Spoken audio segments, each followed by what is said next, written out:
Hi, Mark Wilkinson. I'm senior pastor of Werribee Baptist Church. I've been blessed in the leadership training that I had growing up as a young fellow that I received empowerment. That I was empowered to lead a ministry department as a trainee pastor as a 20-year-old, and so it was sort of in my DNA that the job of the pastor is not to do everything, but it's to empower people to do it. And that's been critical, because if I tried to control everything and everybody had to report back to me and ask, all I would be doing was just stopping the growth. So we've got great staff here. All of our staff, apart from me, all of the staff have been homegrown. So we have so they already know the church before they come on staff. They already love the church before they come on staff. They already believe in the church before they come on staff, and so and they're already known by the church, and their leadership has already been affirmed. And so we have great people, and so they're empowered to lead. People will ask me questions from time to time and about something, and I'll say, you're under the misapprehension that I know everything. I don't know everything that happens in this church. I don't know everybody who comes to this church, because leaders are empowered to lead, and I think that's been a critical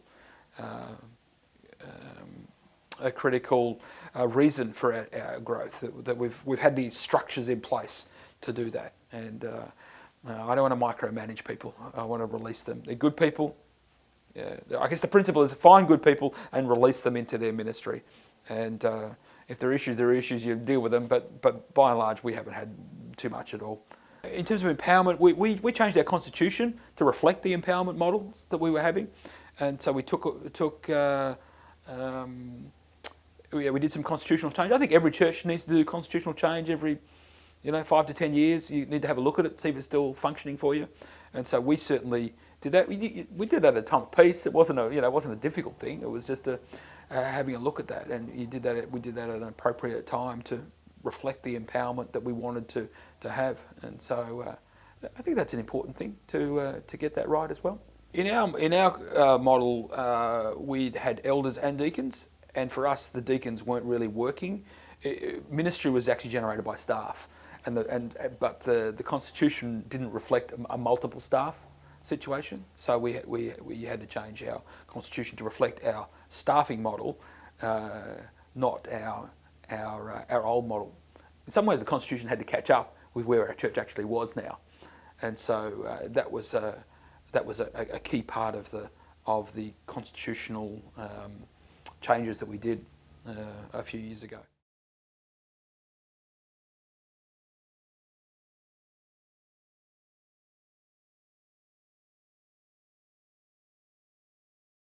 When I moved to Sydney, I found it really difficult to find a church. Personally, I would move to Sydney for some study, and it was an illuminating experience of how difficult it was to find your way into a church. And that made me passionate about that.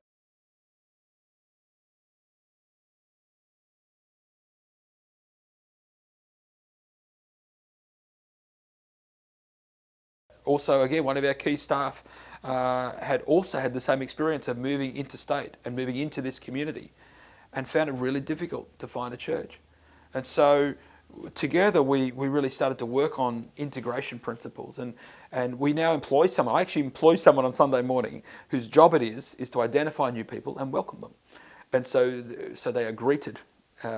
When they come for a second or third week, we start to get some details from them, start to have a conversation with them as to how we might further integrate. We have specific events every term where we invite newcomers to come along and meet people and meet our church staff, and to do the best that we can for integrating people. Because the reality is, because we're in a growing area, we have new people coming to our church every single week. And so we have that advantage, but we have to maximise that. We can't just have newcomers walking into your church and being left like lepers. We are intentional in terms of our greeting, our welcoming, and our attempt to include them. Clearly, we don't have everybody stay, but and that's fine. It takes all sorts of churches to reach all sorts of people, but we need to be really intentional, and we are very intentional about welcoming and including newcomers. You don't have to employ someone, by the way. You just have to have someone who's passionate about hospitality, about welcome, to be able to do that.